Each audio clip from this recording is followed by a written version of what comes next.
All right. Hi, everyone. Officially welcome and good afternoon, good morning, good evening, wherever it is you're tuning in from.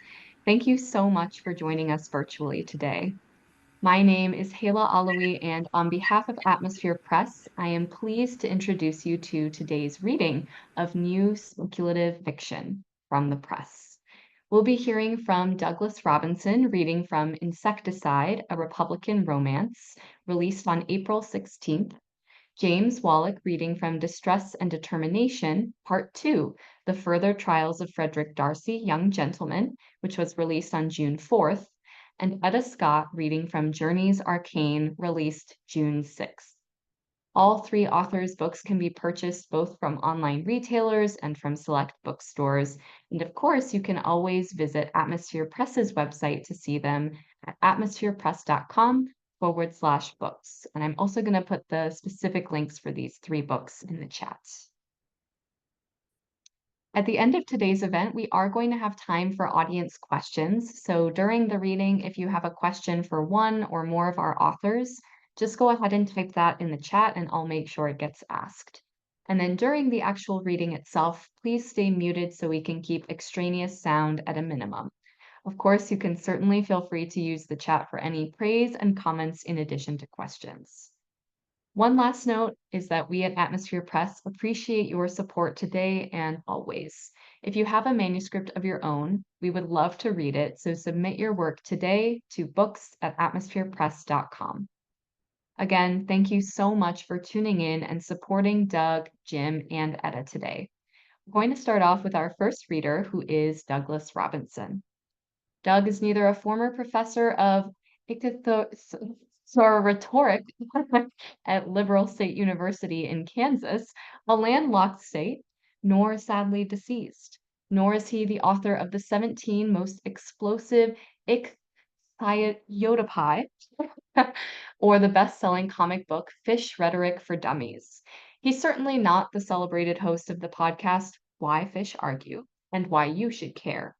His previous original novel with Atmosphere Press was a pseudo-translation of J.I. Vadenen's The Last Days of My Julasla. Doug wants to add to this clever, ironic bio and a little bit of a tongue twister from the back cover of his novel, which is hinted at his name here on screen, that in real life he is a novelist, translator from Finnish, and translation scholar living in mainland China and the United States. Insecticide is his third published novel. In addition, he's published around 36 scholarly monographs. Disclaimer for what you're going to hear today from Doug. Insecticide, the satirical novel, is indeed a work of fiction. It ain't history. None of this happened. Yes, technically, most of the incidents are inspired by books and websites claiming to tell the quote-unquote truth about the Bushes and right-wing politics in the US, but let's get real. This is all made up. Well, we'll hear more now from Doug. You can go ahead and unmute and begin your reading. Yeah. Thanks, Hala. And thanks everybody for tuning in. I'm going to read a few sections from the prologue by way of getting us started. So the novel begins in the prologue called A New Republic of Texas. High above New York City, balanced on the parapet encircling the balcony outside his employer's boardroom, James Percival fished in his breast pocket for his hanky. Even in the chill, gusty November wind that threatened to topple him now back over onto the balcony, now down into traffic 45 stories below, he was soaked with sweat. He dabbed at his forehead and cheeks, carefully lowered his hanky-clutching hand to his side, and thought, I bet Prescott Bush could stand here all day without teetering. He, James Quincy Percival IV, 53 years old next Tuesday, if he lived that long, had worked for Harriman Investments for 25 years. Prescott Bush, surely not many days over 30, had worked for Dog's Body Harriman just under 3 years. When Prescott lost all his money in the crash, the 1929 crash, 2 weeks ago, Dog's Body quietly made up his losses. When James lost all his money in the crash 2 weeks ago, Dog's Body sailed past him down the hall in a great hurry, his feet barely touching the carpet, his insectile gray head barely even acknowledging his presence with a nod. Who was Prescott Bush anyway? His father was an iron manufacturer in the Midwest. Ohio, James thought, or some ghastly place even farther west. Richer than God, to be sure, but who were they? The Percivals had been a powerful force in New York banking since the Revolution. Now this new breed had come out of nowhere to seize control and subtly but inexorably push the Percivals and their ilk off to one side. This stock market crash? Dog's Body Harriman's doing. James was all but sure of it. If only he could prove it. Though, of course, even if he couldn't prove it. No one would take his word over Dog's Body Harriman's. Nobody. Not even his own father. Not even his older brothers, though they too had been ruined by the crash. They would all say, horrified, in a shushing voice, flicking their eyes around the room to see who else had heard him airing this heresy. You're accusing Dog's Body Harriman of what? Are you out of your mind? But he knew. He had worked with Dog's Body all these years. He knew how Dog's Body's mind worked. He knew that Dog's Body Harriman had no compunctions, period, none whatsoever, about anything. He would do whatever he had to do to enhance his position. Whatever. It occurred to James, in fact, that Dog's Body would quite calmly destroy the world if he could, if it was in his power, and if, in doing so, he could make a killing. Killing, ha! 30 years ago, nobody had heard of Dog's Body Harriman. One day he appeared out of nowhere and started making money and amassing influence with uncanny grace and speed. Suddenly he was the president's best friend, was already in on every deal in the making the day before those in the know knew, had his secret sweetheart arrangements with everybody who was anybody, and then, gradually, inevitably, with only those somebodies he chose, his business partners became fantastically, unimaginably rich, seemingly overnight, seemingly without great effort or forethought.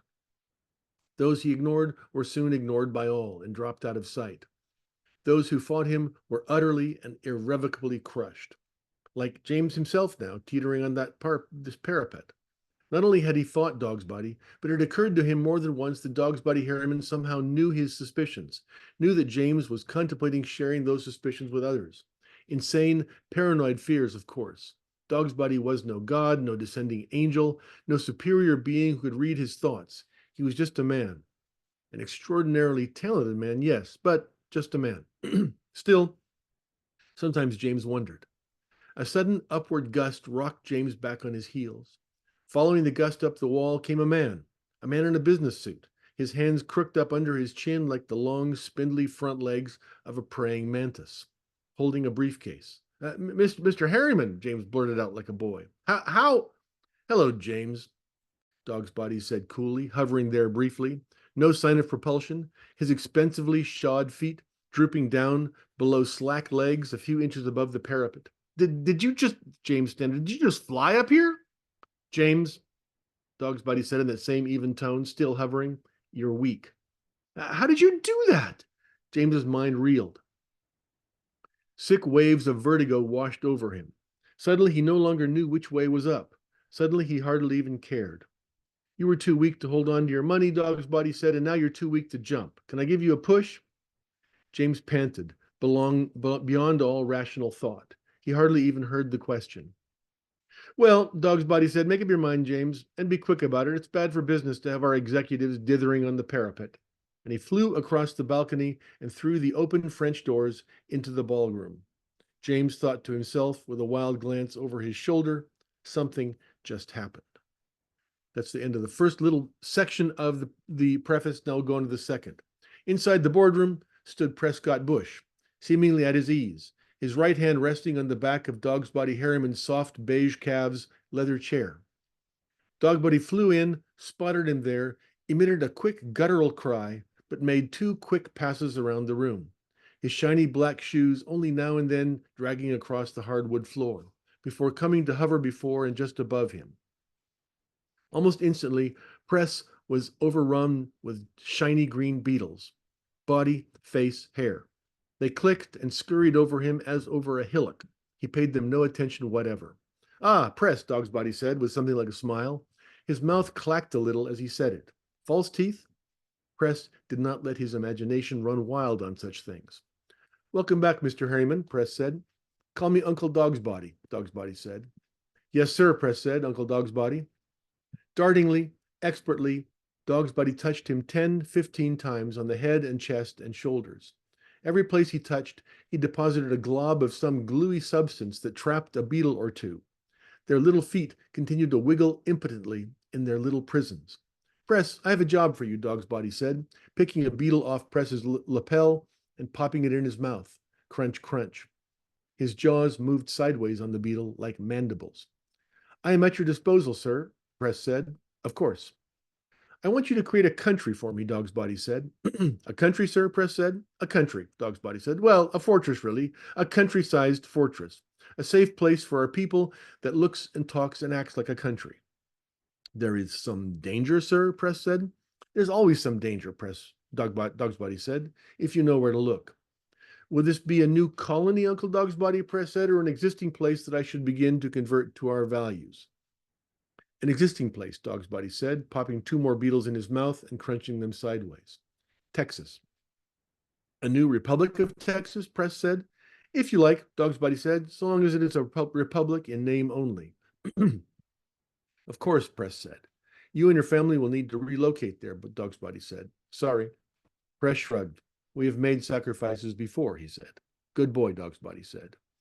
Do you want me out in the open, sir, Press said, or as president, or behind the scenes, as you've been proceeding thus far in Nazi Germany and the Soviet Union? Behind the scenes, Dog's Body said, as in Europe. Recruit local politicians, put them in positions of power, win the Texans' trust that way. They won't support a rich Yankee financier. Yes, sir, Press said. And I'm increasingly convinced that we do need their support, Dog's Body said, for this sort of enterprise. I swear, though, if I live another 10,000 years, I'll never fully understand you mammals with your herd instincts. Yes, sir, Press said. I assume you'll be running interference in Washington and New York? Don't you worry about that end of things, Dog's Body said. I won't, sir, Press said. Good, Dog's Body said, and pried up 4 or 5 more beetles, pasting them to the top palm of his hand like a biology project. Now, I assume you and your family have some packing to do. Yes, sir, Press said. Out on the parapet, James Percival made up his mind with a sudden cry and plunged to his death below. Who was that? Press said. Nobody, Dog's Body said. Now go. Press went. And next, the third segment of the preface begins. Now, Prescott Bush drove his red 1928 Studebaker through the Oklahoma night. Supervised by his efficient, orderly wife, Dottie, who could have been a famous general had women been designed for such things. The servants had packed his household in less than a week, boxed it up, carted it to the train station for cross-country transport. He and the family drove ahead to purchase an estate outside of Houston. The rest of the family slept. It had been an exhausting 3 days and nights driving straight through, Press stopping only for brief catnaps 2 or 3 times a day. A difficult way to travel, but Uncle Dog's Body had stressed the importance of getting on the ground early, so he had pushed them, his wife and children, pushed them hard, and as usual, they had responded with the requisite obedience and discipline. Dad? One of the boys in the back seat, stirring in his sleep, no doubt. Press Jr. was 8, George was 5, and Nancy was a toddler, 17 or 18 months. Press drove on in silence. Dad, go back to sleep, son. Press half turned. It was George, whom his wife had started calling Poppy. This is George Herbert Walker Bush, who was the 41st president of the United States. He, Press, was Big Dog. Press Jr. was Little Dog. Little George was Poppy. Awake at this time of the night. 5 years old and still couldn't talk right. Not right in their head, the family doctor had whispered to Dot when Press wasn't there. Press had mentioned this casually to Dog's Body Harriman, and the doctor had ended up relocating to Toronto 3 days before the AMA revoked his license. Bushes did not have problems with their heads. Dad, when we're gonna go there? George said. We'll get there when we get there, son, Press said. Now sleep. Dad, George said, why can't I look in the locks? Box, son. Box, Dad? George said, as if continuing his previous question. Why can't I book in the box? Look in the box, son. Why can't I book in the locks, Dad? Because it's a box for grown-ups, Press sighed. Press Jr. had been better spoken at 3 than George was at 5. Sleep now. Will I be able to fook in the fox when I grow up? George said. Yes, Press said. You'll be able to look in the box when you grow up, George. But you're not going to grow up at all unless you get some sleep. Close your eyes now and sleep. Yes, Dad, George said.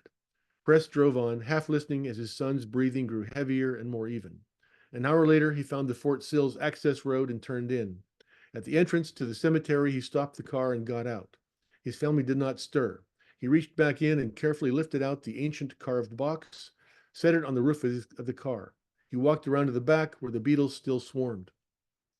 He waded through them to the trunk, brushing them aside in the air, crunching a few underfoot. Stuck his key in, opened the trunk lid, felt around until his fingers closed on the flashlight.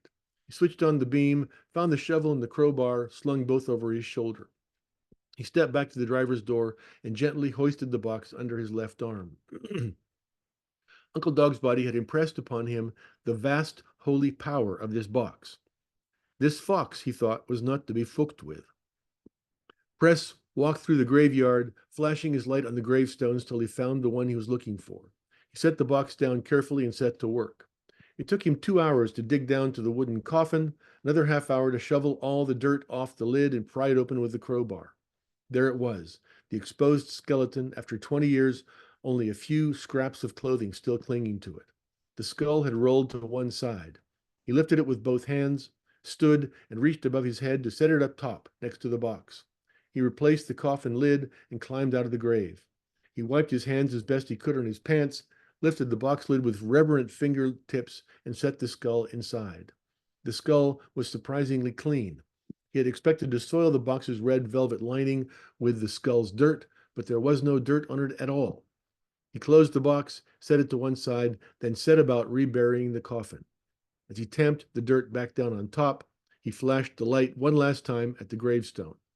Geronimo, friend of Atlantis, 1829 to 1909.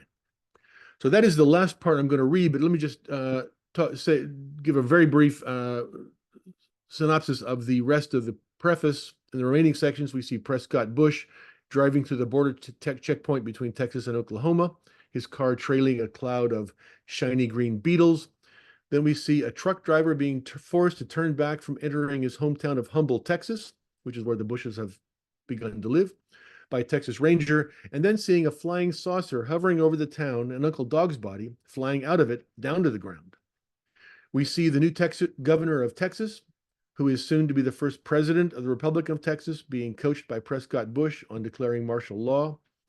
And we see a 10-year-old boy out fishing on Lake Houston with his father, who hooks something heavy and pulls up Abraham Lincoln, alive, on his devil water cow, Bessie, with fish jumping into the boat and talking to the boy.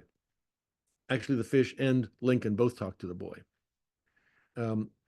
The boy is Hal, what was his name?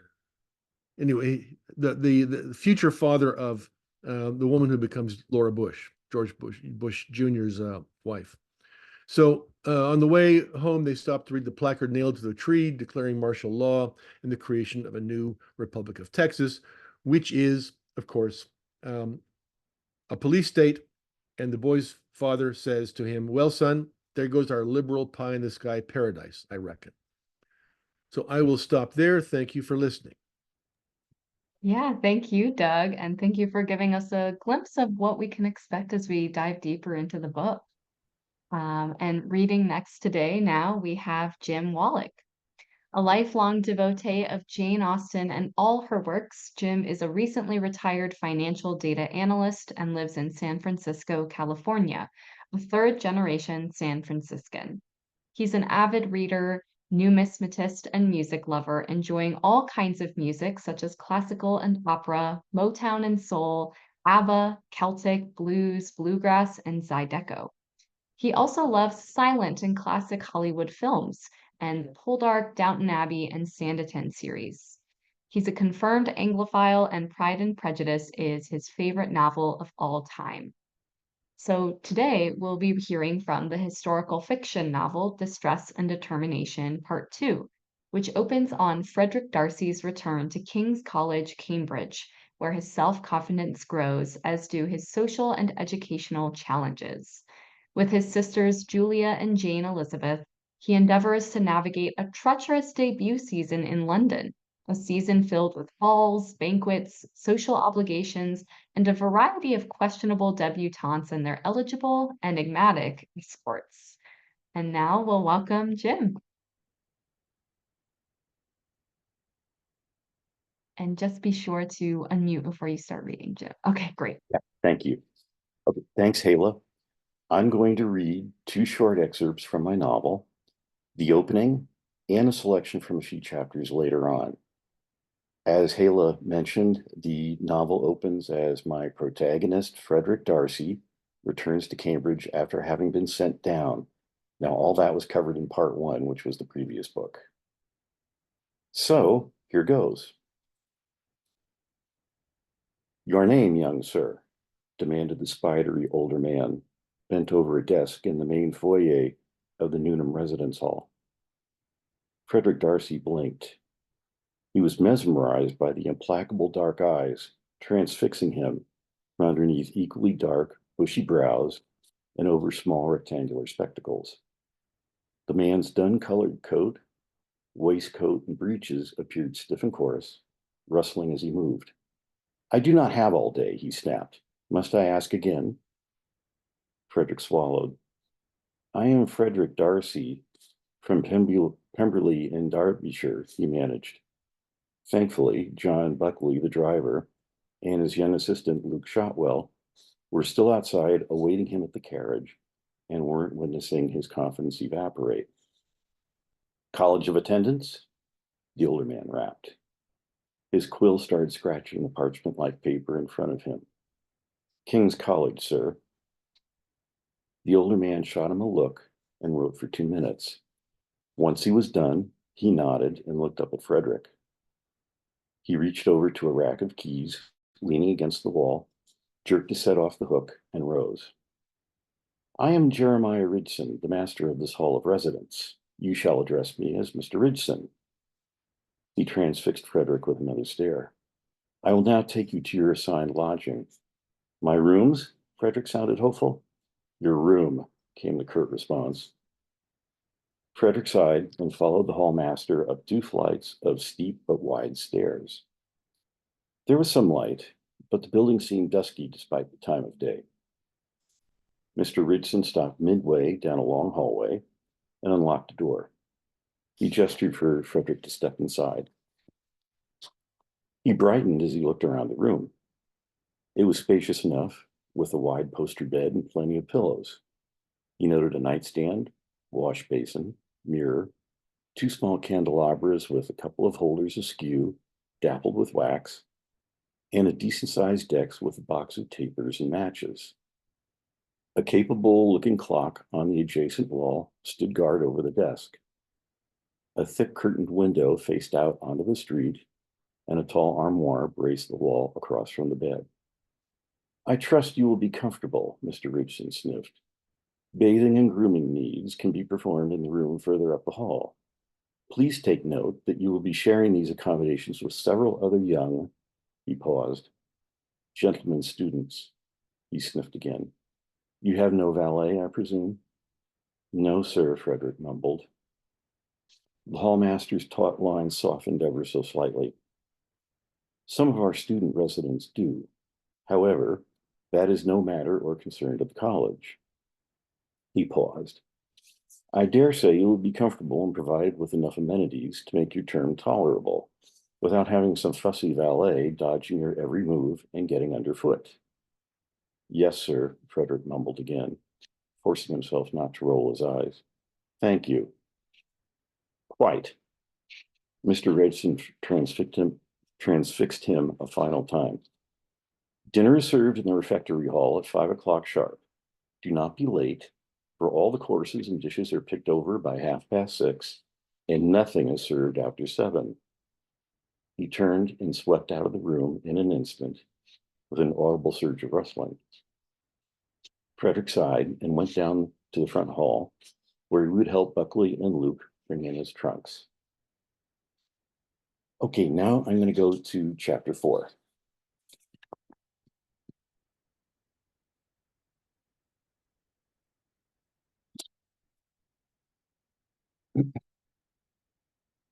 The following day, taking advantage of a leisurely break between classes, Frederick sat munching an apple in an eatery called Loxon's, which was only a few blocks from the university. He just finished a sandwich of ham, mustard, and lettuce on toasted bread, and was nursing a mug of cider as he perused that day's Cambridge Chronicle and Journal. Frederick didn't spend all his time outside the lecture halls, reading history, economics, ethics, or commercial law. Masters Arundel, Carnaby, and Whitehall had urged him to take up the habit of reading newspapers so he could stay abreast of important things occurring around him, even if they happened far away in London or other countries. They told him they thought this activity would help him remember and relate his coursework to current events in a practical way, as well as improve his writing skills even more and prevent him from losing awareness of the life going on around him by focusing solely on his studies. Frederick thought this was useful, though unexpected advice, and that his father would approve of him spending his precious time this way. He had to admit he enjoyed filling his attention with actual things going on around him, as a contrast to his erudite but often dry subjects. His father received the London Gazette, the Morning Chronicle, the Morning Herald, and the Evening Standard at Pemberley as often as he could, and read them with selective, decided concentration. It suddenly became obvious that gentlemen of consequence like his father relied on the newspapers for important information, as Frederick would need to. And so, at least twice a week, he would purchase the newspaper and read as much of it as he could. Once in a while, he'd even splurge on one of the London papers available in town. Frederick grew to enjoy reading his paper as he ate his midday meals, whether at Tudbury's or another familiar eating house like Loxton's. He normally didn't have time in the early mornings to do so, only to have his usual rather rushed breakfast in Newnham's warm, noisy refectory.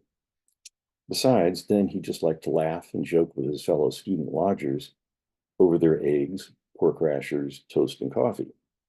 The rest of the day, he had to focus on his classes and assignments. Frederick again savored his impressive debate win, as well as his impromptu celebration with Alex and Eric. He turned a page of the Cambridge Chronicle and let his eye travel over the wide page filled with print when a title caught his eye. Body found in clearing outside of Cambridge. At first, Frederick was rather shocked. He hadn't heard of any violent confrontations or deaths outside of the university, and Cambridge was no small, sleepy town. He devoured the short article. It seemed the body of a young gentleman, for that is how he was dressed, had been found in a clearing in the local woods outside of town, with a bullet wound to his central upper chest near the heart. The article inferred that the young man had died as the result of a duel, but no weapons were found near his body. The lethal challenge to satisfy honor had taken place, and the other principal actors in the event had left the scene with all the evidence. The article decried the loss of such a young life and under such supposed circumstances, as dueling was illegal yet widespread. Anyone with information regarding the terrible event was urged to inform the local constabulary. Frederick was about to raise his mug of cider to take a mouthful when he paused.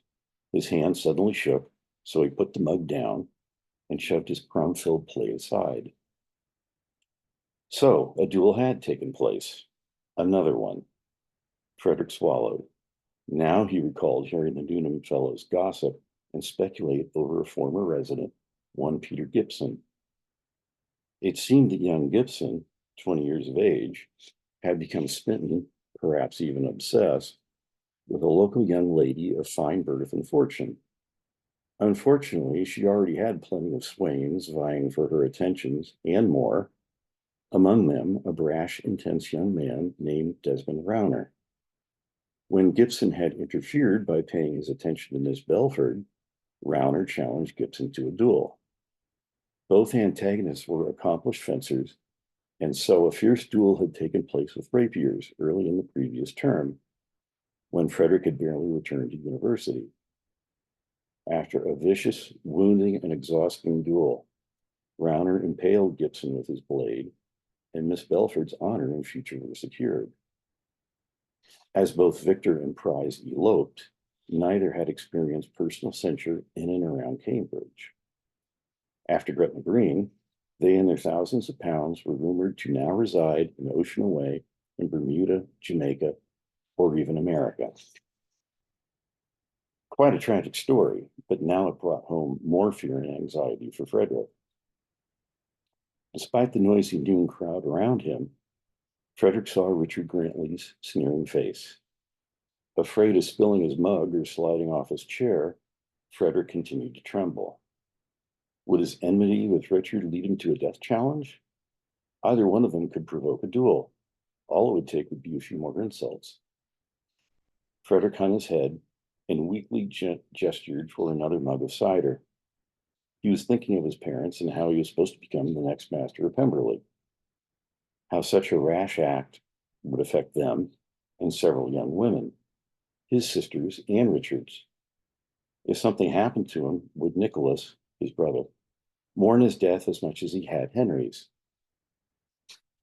Frederick blinked away a vision of a young man's body, splayed and bloodied, like his if he lost a contest of honor. Frederick gulped down his replenished cider while his inner shakiness continued as he failed to control it. He knew affairs of honor settled through a duel were common, yet wasteful, and too easy to indulge in. If he or Richard provoked a duel, how would it occur? And what did he have to fight with? He had little hunting experience with firearms and hadn't taken up fencing yet, so he wouldn't be able to use either weapon with confidence. If there was a duel, he supposed it would have to be with pistols like the unnamed victim in the newspaper story. But Frederick didn't like the idea of using weapons someone he didn't know or trust supplied. What if the Grantleys supplied the weapons? Frederick half suspected Richard would manage it so the pistol could somehow misfire or explode, so Frederick was injured or killed without Richard even having to fire a shot. Shaking his head, Frederick took several gulps of cider. These thoughts were pointless, unwelcome, and unnecessary.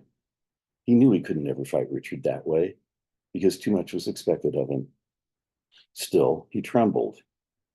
He should be on top of the world as Fitzwilliam Darcy's son and heir, and with his university record improving.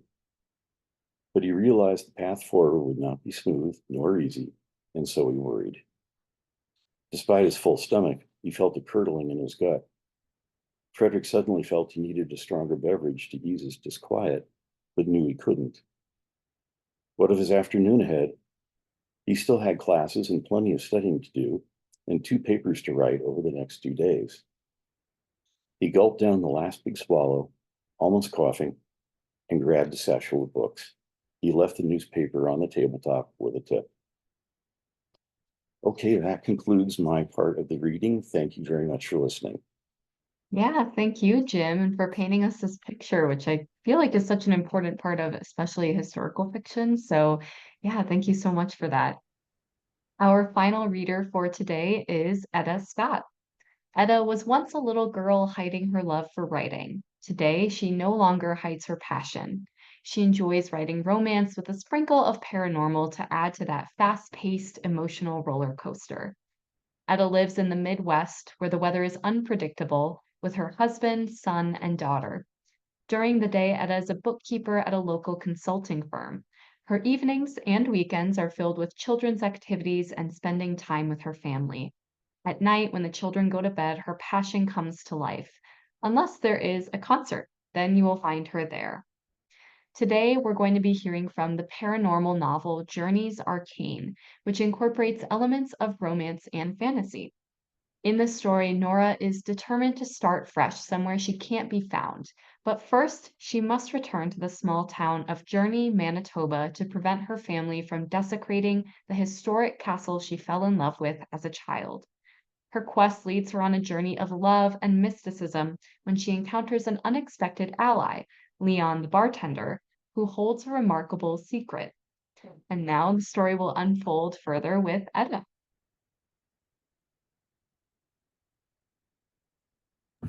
Sorry about that, I had to unmute.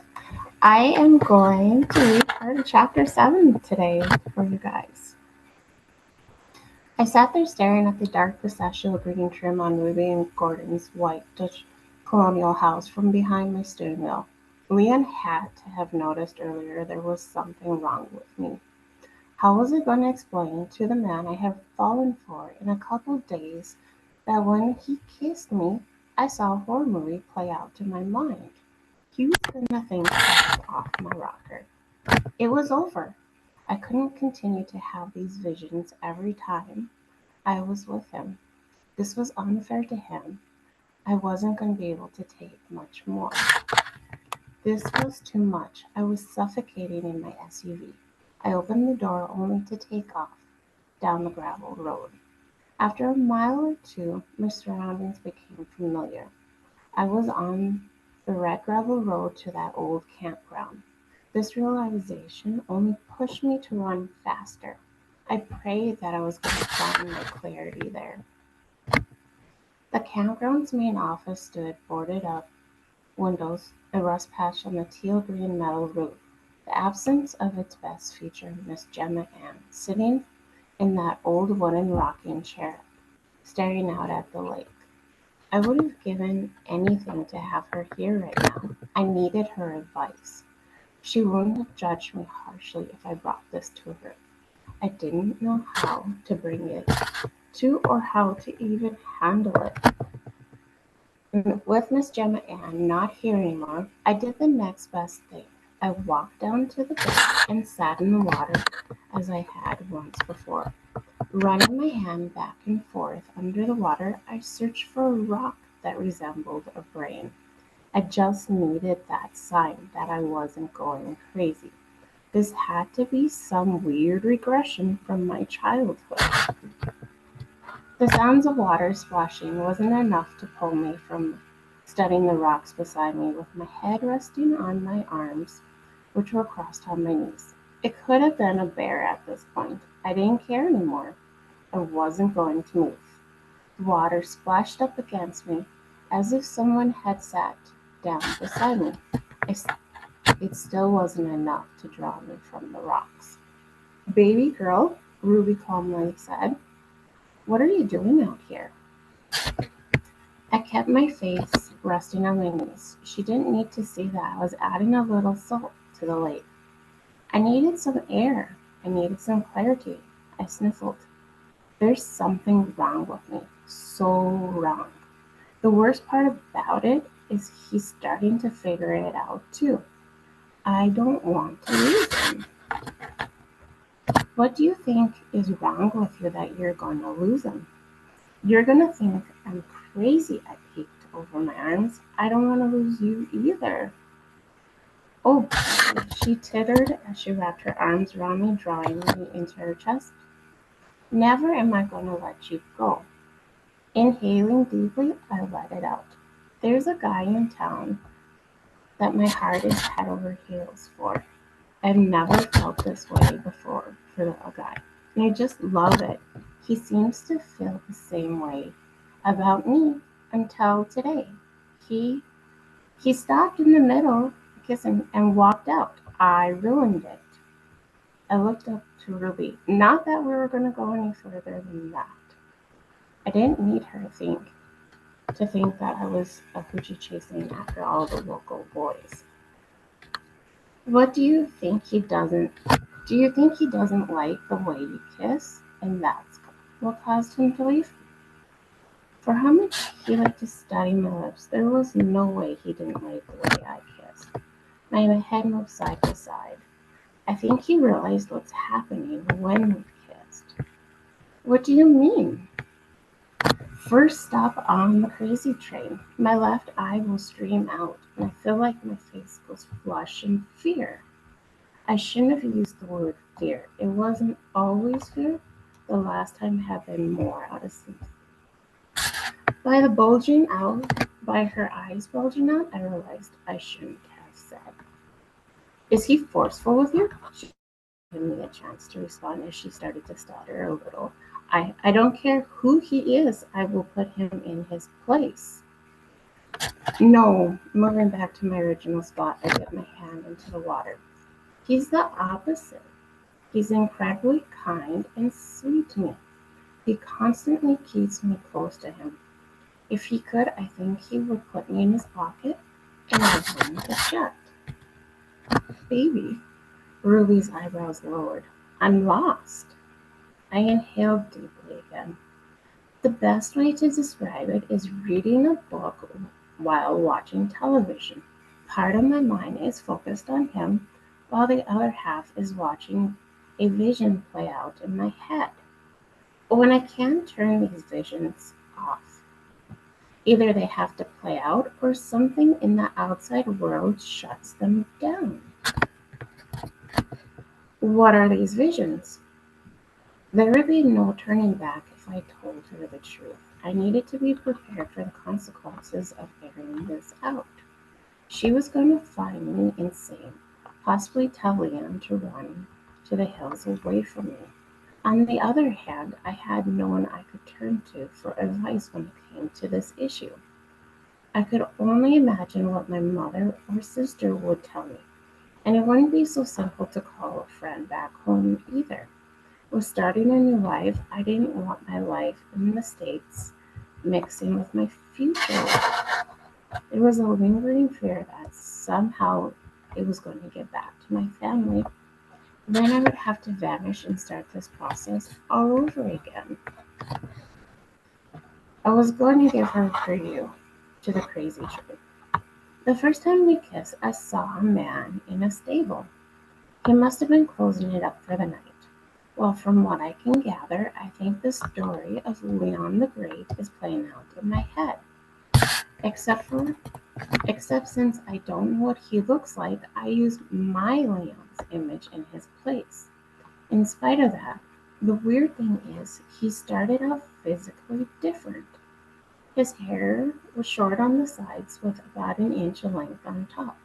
It wasn't white, it was dark chestnut brown. His eyes weren't oranges, they were deep brown, almost black. We have time. She had to know that I was holding back. I've been told that I could be read like an open book. Go ahead and tell me exactly what you saw. Turning away from her, I watched the waves roll into us. I saw a king threaten Leon about refusing his daughter. He accused him of being arrogant, but it seemed more like Leon wanted to find love. I'm sure that's what my mind added that in because that's what I believe. Anyways, the king left, but soon after, Thelma's creature took his place. This creature had my heart raced. It was hard enough to witness. I didn't want my spoken words to bring life to it again. Baby, Ruby softly spoke as she rubbed my back. Sometimes talking about what scares us is the best way to overcome fear. Her hand rested on my shoulder. You're safe with me. With the warmth of her words and the comfort of her hand, the toxic words smogged the beautiful view before us, as if it was smoke of a wildfire overtaking the innocence of the sun's warmth. The fear fueled my voice to tell her everything that I had witnessed. In my mind, I just kept telling myself I was already here.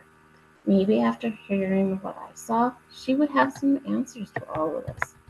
Or perhaps she knew the urban legend and could tell me if there was any truth to what I was seeing. I just needed Ruby to pull something from his vision to tell me that I was sane. Ruby's lips curled with her eyes widened, her head moving up and down as she continued to listen to me in a state of horror. By her reaction, I was starting to regret telling her this. But there was a slight ounce of hope trying to remain lit within me. That hope was that after all of this, she was going to tell me about her own hallucinations from drinking that pirate whiskey, and how the ingredients caused hallucinations to take a while to leave your system. Ultimately, the answer to all of this was going to be I was stuck on a bad trip and needed to listen to Leon's warnings next time. That hope was swiftly extinguished as Ruby said nothing and continued to stare wide-eyed at me. My chest dropped. This wasn't going to end how I hoped. For the most part, I don't think he caught on to this. I played it off as if it was a side effect of my hangover. I was hungover. I had too much of his pirate whiskey. I mean, moonshine. The night before, not all of that was a lie. I was hungover, but I don't like lying to him. I tapped my chest. I don't want to lie to him. I don't want him to think I'm crazy. I'm not crazy. I just don't know what's going on. The second time I whined, the reality of it all was setting in. I lied to his face. I don't know what to do. My eye was watering. I felt flushed. We were outside, so I told him I was allergic to cats. There must have been a cat nearby. I was no better than my mother or sister at this point. I was the same as them. There was a chance that Ruby was going to tell Leon about this awkward conversation in the lake. If that was the case, I don't know if Leon would talk to me again. He should just run for the hills and free himself from my toxicity. I bowed my head. If you tell Leon about all this, will you tell him I'm sorry for lying? In the moment, I didn't know what else to do. My sister, who still lives at home, just bred her Persian cats. As of when I left, my mother had 3 and my sister had 4. I'm not allergic to cats. I don't want to lie to him. I don't want to ever lie to him. He deserves better. He did deserve better. He may have walked out, but now it was my responsibility to walk away. I could leave Journey and head south a few hours to Neville until Tuesday. I had a friend back home who knew I wasn't coming back. She told me that if I ever felt lost or alone to visit her parents in Melville, they would take me in with no questions asked and help me with whatever I needed. Swiftly I lunged at Ruiz, wrapping my arms around her. Thank you so much for all that you have taught me and listening to my crazy story. I'm sorry for everything. The water rushed down my legs as I stood up. I swiped under my eye with the side of my hand before walking towards the shore. And that's the section I was going to read. Yeah, thank you so much, Etta, and for really introducing us to these characters that way. I mean, it's really the way to get to the heart of the soul of the book, I think. So thank you so much for this reading. You're welcome, thank you. Of course. At this time, we do have time for our audience Q&A. So if anyone in the audience has a question for one or more of our authors, go ahead and type that in the chat and I'll make sure they get asked. We do already have a few questions to start us off. So, keep sending those in as you think of them. But to start, we've got a question for Doug. This question is, how did you write a story based on real people that felt like a nuanced form of satire rather than just dunking on political figures? And this person also says, I hope it's clear I mean this as a compliment, since your writing really does sound nuanced. Thanks. I can't see the question. Was that in the chat? It was a private question. Okay, yeah. So I started off writing a satirical biography, I guess, of the Georges Bush, father and son. And what intervened in that was as I was reading about their backstory. Prescott Bush did work for W. Averill Harriman back in the 1920s, and and with Harriman's help, invested heavily in both Nazi Germany and the Soviet Union, made hundreds of millions of dollars off of that war, and the puzzle that James Percival ponders in the very first section, who is this guy? Where does he come from? Was my question. He is the Dog's Body Harriman is the novel's main bad guy, and he is a 10,000-year-old insect human hybrid from ancient Atlantis. So this is the speculative part of the well, there's a lot more to that as well. But my first solution was, he's not human. And once I went to weird science fiction and fantasy, then all kinds of other stuff started to come pouring in, and I could hardly stop it, in fact. And just recently, after the book was published, in fact, I began to realize that that it was sort of an accidental discovery, accidental decision. I didn't plan it from the beginning. I just sort of started infusing the whole story with the weird science fiction and fantasy. What I realized, though, was that this is political satire on right-wing politics, on the creation of a police state, a dictatorship in Texas, which is sort of what we're looking at this year, right? In November this year, we are looking at that possibility in the U.S. This is a book I wrote a while ago, but there are interesting resonances there. And so what I began to realize was that my satire on right-wing politics could have been preachy, could have been me saying, this is the wrong way to go. And instead, all the weirdness, all the Beatles and the praying mantises and the zombies and the woolly mammoths and the cloned John Wilkes Booths and Abraham Lincoln living at the bottom of a lake with his devil water cow Bessie, all of that distracted from the preachiness of the satire. That just when you thought the satire was going to start poking you in the side, saying, see, the weirdness, distracted you from that. So that ended up being a serendipitous discovery, I think. Anyway, looking back on that process. Yeah, definitely. I feel like it kind of takes it to this level that adds a sort of depth to the story. So I can totally see where that kind of factored in that way. Weird depth. A weird depth, yeah. We have another question. This is for Jim. What is it about Pride and Prejudice that draws you to it and inspires a love deep enough that you are kind of adding to the canon with your writing work? Well, I thank you for the softball question. I can actually answer this one.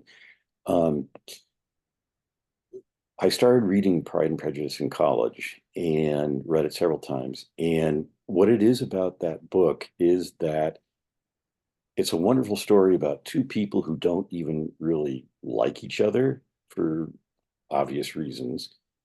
And yet somehow they kind of work it out over time and they come to appreciate each other in the whole person, not just the parts that are attractive or what they like. They just come to accept each other. And that's what makes it such a wonderful story. And I think makes it timeless. So I don't know that I'm going to add any more to that, but that's well, I could say I've always enjoyed reading sequels and prequels and retellings and alternative storylines. Many of them are really, really good. And so it just got to the point where one day in the past, I just thought, why don't I what if I could write a story like this? And it would be mine, but that's what motivated me to do that. Yeah, well, I think that's what really great literature does, right? And it kind of comes to back to that idea of nothing is original anymore. But I think things can be original. It's just you're building on, an existing literary world. So I think that's really beautiful. Another question, this is for Etta. The inspirations for Doug and Jim's books seem to be clearly based on, of course, existing people and works, just like we just talked about. So this person is curious, what was the inspiration for your book? This was actually a side project, and I started writing it just for fun because I was tired of editing my other project. And I was just going to add elements that I enjoyed, and I just kept writing. And then when I met with Kyle, it kind of came forward before the other one. So it was a lot of elements that I enjoy, and it's just a book I was writing for myself that was actually never supposed to be out, but things happen and it's here. Yeah, I think that's a lot more authors I think kind of operate that way than I think people seem to think. So yeah, I mean that totally makes sense. Sometimes it's just the right thing hits you at the right time and then it kind of Mhm. works out. We have just one more question. I mean, keep sending them in if you're thinking of them, but right now we have one more question, but this is for all three authors. This person wants to know, did you base any original characters on real people that you know? So I know obviously we have real characters that appeared in Doug and even Jim's books, but are there any original characters, all three of you, that you based on actual people that you know in your own life? Maybe if we could start with Doug for this one. Yeah, I put myself and a good friend of mine in the story as author and um, researcher. But in the penultimate chapter, my friend Bill and I are killed by supposedly this is a hit from the Bush family. The Bush family absolutely denies it, and we are found shot up with ivermectin in suspicious circumstances.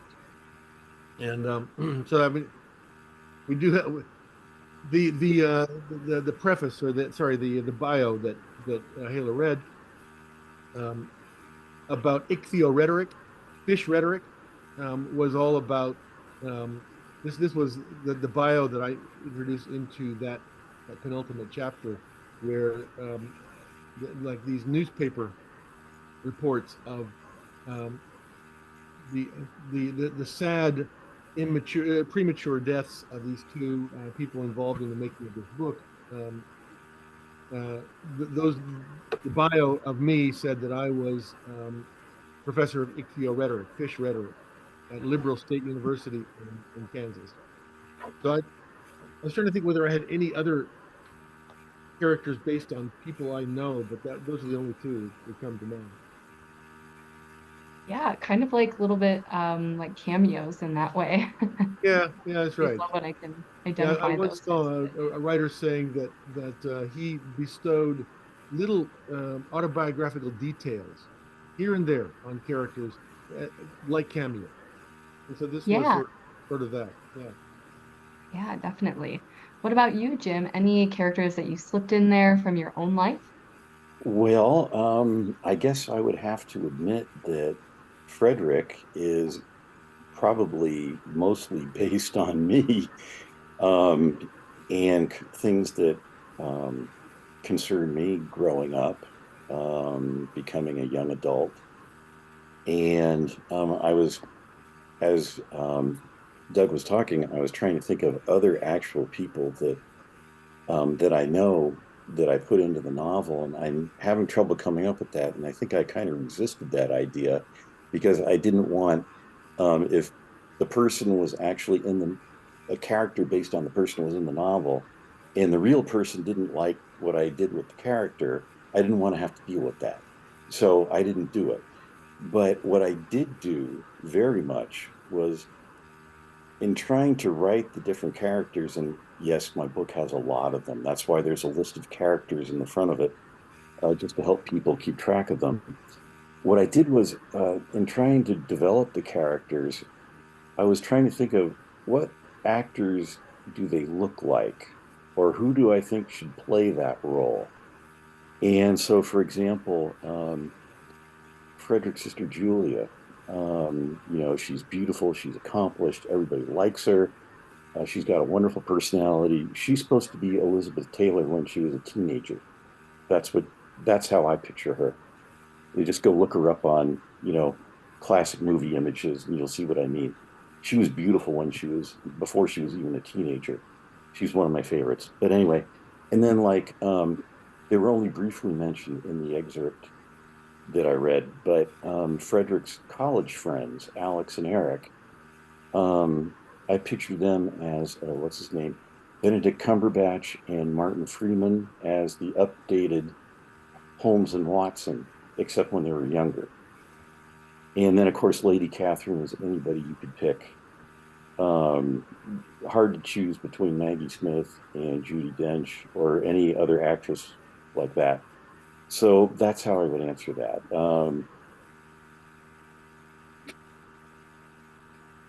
Yeah, it's kind of like we're getting like the ideal movie cast in some Yeah, way, hoping maybe for throughout time. But hoping for a TV serial one day. yeah, I mean that would be amazing. So I hope that happens for sure. Etta, closing us out with this question, any characters that, or I guess real people that your characters were based on? No, I'm sorry, it's all fiction. But I did have those Pinterest boards of actors and actresses where you go and you try to find, oh, this person might be like this more. Oh yeah, the Pinterest board for like laying out a book is so underrated. More people need to do that. So that Hmm. I'm so happy to hear that you're another person who does that. We have just time for one more question here. This is for Doug from Andrew. I was wondering whether you've drawn any comparisons between your novel and the works of Vladimir Sorokin. Thanks, Andrew. I have to confess, I have never read anything by Vladimir Sorokin. He's, of course, very well known as a postmodern, post-Soviet novelist, and I really should have read some of his, but I haven't. I thought you were going to be asking about Vladimir Nabokov because there definitely are connections with Nabokov. He's one of my favorite novelists of all time, and Pale Fire is probably my favorite novel in the world. And so I do often aspire to be Nabokov. I should read some Sorokin. Thanks. Yeah, future reference there, I guess. Um, all right. Well, at this point, I just want to say thank you to all three of our authors for being here with us and sharing some insightful answers to these questions, but also their readings from the books themselves. So thank you so much to Doug, Jim, and Etta for being here with us. And thank you to everyone in the audience, of course, as well, for joining us too and celebrating these authors together. Don't And thanks forget that to you Hila can, for inviting us. of course, yeah, it's my Thank you. pleasure. Thank you. Don't forget that you can order Insecticide, Distress and Determination Part 2, and Journeys Arcane from the links in the chat, which I'll put in there one more time for you. And please also consider checking out atmospherepress.com to browse our new and forthcoming releases, sign up for our email newsletter, or submit a book manuscript of your own. You can submit your work to books@atmospherepress.com and just let us know that you attended today's event. So we'll look forward to hearing from you. But other than that, that's it. So have a great rest of your weekend, everyone. Thank you again. For the Thanks. invitation. Right. Thank you.